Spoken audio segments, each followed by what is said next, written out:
Thank you, Madam Chair. I'd like to expound a little bit about these lockdowns that our ranking member, Mr. Lukemire, brought up.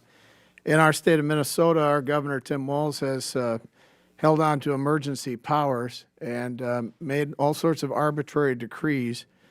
And in so doing, his central government planning has really affected our small businesses. It's crushed a lot of them, put some of them out of work, out of business permanently. And you look at some of it, just didn't make sense. You had big box stores, corporate stores open, small businesses closed. And then you get into the rural areas that I represent down in southern Minnesota, and you have border communities. And the Minnesotans would just cross the border, go into Iowa, South Dakota, or Wisconsin, purchase their goods there, go dine and go to a bar or restaurant. And then we were hurt. Now we're trying to open back up. But the effects of these lockdowns are really hurting small businesses. You have a situation where we don't have enough labor. Part of that's because the schools are still closed throughout most of Minnesota with the regulations that don't make sense. Even the CDC says it's okay to get the teachers and everybody back in school for in-person learning. That would free up the parents to be able to go out and do work again in the community, work for our small businesses.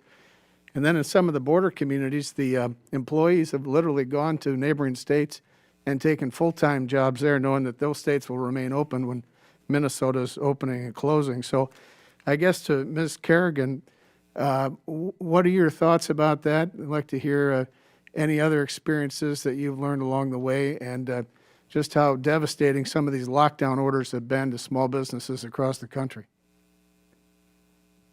Well, they've been very, very, very devastating, obviously. And, from the beginning of the pandemic, or very shortly thereafter, we said that, yeah, this is a very difficult challenge for the country, unprecedented, but still small businesses could operate safe and smart. They had every incentive to do so.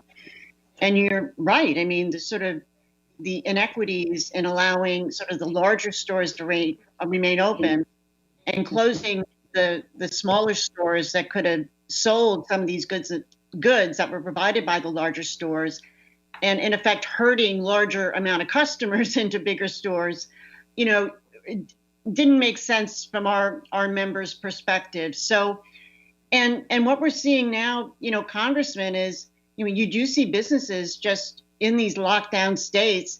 I mean, really picking up and moving to other states. I mean, it was the trigger for them actually to move to more business-friendly states, to lower cost states, and to states that, where there was a little bit more flexibility, in terms of these policies. So, so I don't know if I have one simple answer for you. I mean, hopefully with the vaccines and now we're seeing the big drop in the disease. I mean, we're on a course here where economic activity can, open up and get back to normal, whatever that might be. The next 6 months or so. Yeah, sorry to cut you off. I want to get over to. Thank you for that, and that has been our experience with businesses and others going to neighboring states like South Dakota that have been more open.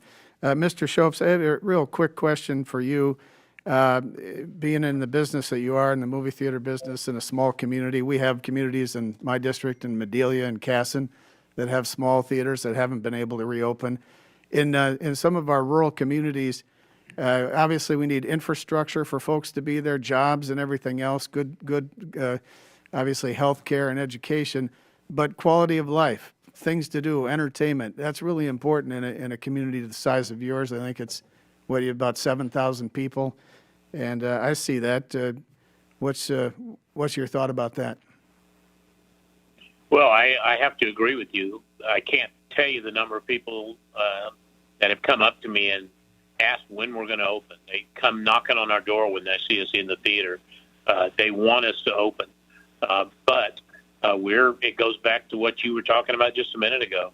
As long as L.A. and New York are locked down, they represent 25% of the revenue that goes into movie theaters in the country. And movie studios will not put out their big movies, if they know that L.A. and New York are locked down. So, yes, it is quality of life. Movie theaters are a big thing in small towns, simply because it's a gathering place. It's a place where it's a reach out to the rest of the world from a small rural community. Thank you very much. Time has Appreciate the time.